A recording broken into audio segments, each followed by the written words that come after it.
Vous voyez ça? Eh bah, c'est un shamisen. Alors ce nom ne vous dit peut-être rien, et pourtant vous l'avez sûrement déjà vu quelque part ou entendu. Je pense notamment à Demon Slayer avec Zenitsu et son shamisen, ou encore Nakime, c'est elle qui contrôle le château de l'infini et sert directement Muzan.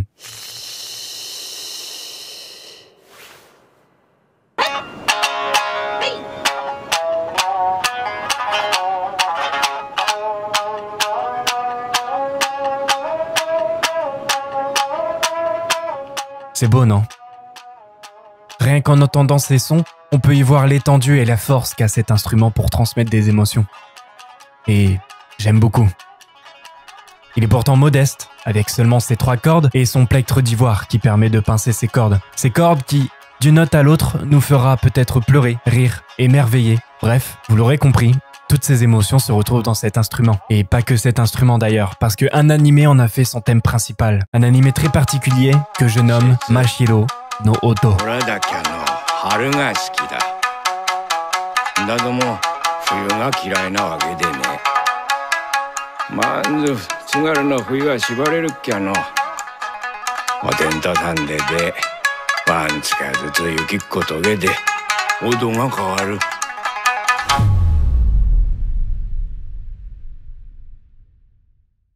Tout commence avec Setsu Sawamura, vivant dans la pampa japonaise avec son grand frère Wakana et son grand-père qui était d'ailleurs un grand musicien, et plus précisément de shamisen. Les deux petits, subjugués par le talent de leur grand-père, ils se mettaient à jouer et notre personnage principal, Setsu, avait un don. Il en jouait extrêmement bien.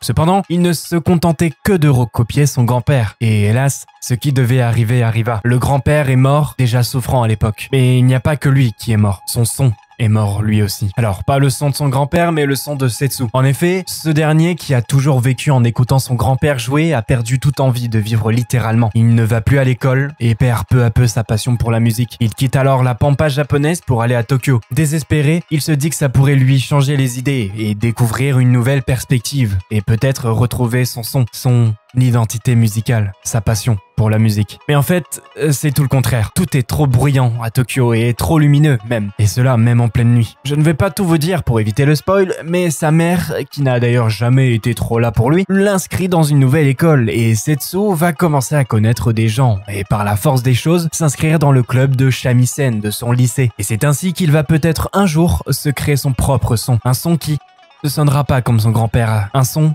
propre à lui.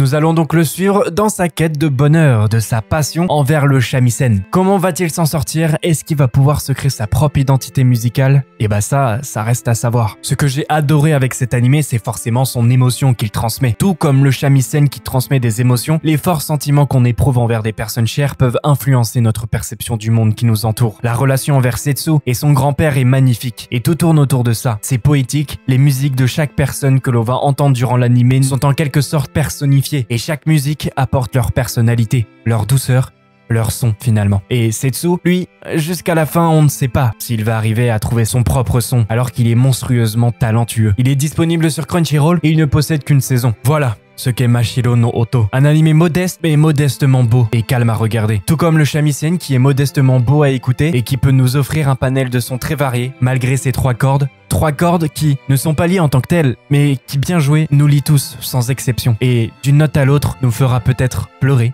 rire, émerveiller. C'était Oshio, portez-vous bien, salut.